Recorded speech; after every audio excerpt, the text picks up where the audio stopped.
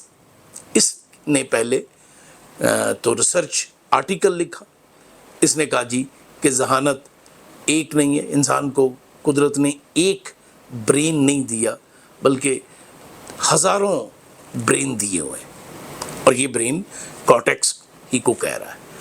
اس کے خیال میں یہ طے دتہ موجود ہوتے ہیں، لیئرز کی شکل میں موجود ہوتے ہیں، اور ہر برین اپنی جگہ پہ مکمل ہے، وہ تمام فنکشنز سر انجام دیتا ہے، اور یہ مل کر ایک کوآرڈینیشن میں کام کرتا ہے۔ تو اس کی جو کتاب ہے بہت دلچسپ ہے، اگر موقع ملے تو ضرور پڑھیے۔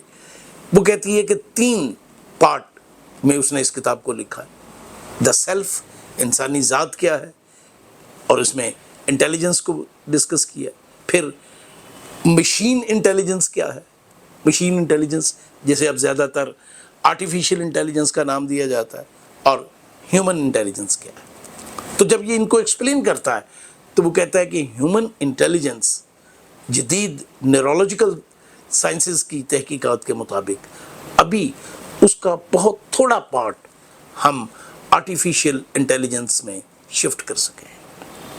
جو ماڈل ہے انسان کے پاس، جو وہ بنانا چاہتا ہے، الٹیمیٹلی جس کو اچیو کرنا چاہتا ہے، وہ تو یہ کہ ایک برین بن جائے۔ اچھا، اب برین کی ایک بہت بڑی صلاحیت ہے اپنے آپ کو اپ گریڈ کرتے چلے جانا۔ انسان جو کچھ سیکھتا ہے وہ اس کے نیورون میں سیو ہو جاتا ہے، اور پھر آئندہ وہ اس سیکھے ہوئے کو استعمال کرتا ہے۔ یعنی ایٹ اے ٹائم وہ ایک پرابلم سالو بھی کر رہا ہوتا ہے، اس کے نتیجے میں جو کچھ نیورل فنکشن ہو رہے ہوتے ہیں وہ اس کو انرچ بھی کر رہے ہوتے ہیں، اور اس کی انٹیلیجنٹ میں اضافہ کر رہے ہوتے ہیں۔ اب یہ جو تھاؤزنڈس انٹیلیجنٹ کا نظریہ ہے، تھاؤزنڈس برین کا نظریہ ہے، جو کہتا ہے کہ ذہانت ایک نہیں ہے، ہزاروں ہیں، دماغ ایک نہیں ہے، ہزاروں ہیں، یہ اسی چیز کو ایکسپلین کر رہے ہیں کہ ہیومن کارٹیکس جو ہے وہ ہزاروں کی تعداد میں چھوٹے چھوٹے برین ہیں جو انڈیپینڈنٹ ہیں، کمپلیٹ ہیں، اور ہمیں بہت بہتر انڈرسٹینڈنگ دیتے ہیں انسانی افعال کی۔ تو اگر آپ کے اور میرے پاس واقعی ہزاروں دماغ ہیں تو سوچئے ہم نے ابھی تک ان میں سے کتنے دماغ استعمال کیے ہیں، کتنے فیصد استعمال کیا ہے۔ اور اگر ہم واقعی اپنے دماغ سے صحیح کام لینا شروع کر دیں، اس کے سارے نیٹ ورکس کو آپریٹو کر دیں، تو یقین جانیے ہم ایک بہت ترقی یافتہ ذہن بنانے میں کامیاب ہو جائیں گے، ایک بہت زبردست دنیا بنانے میں کامیاب ہو جائیں گے، جو انسان کے لیے جنت سے کم نہیں ہوگی۔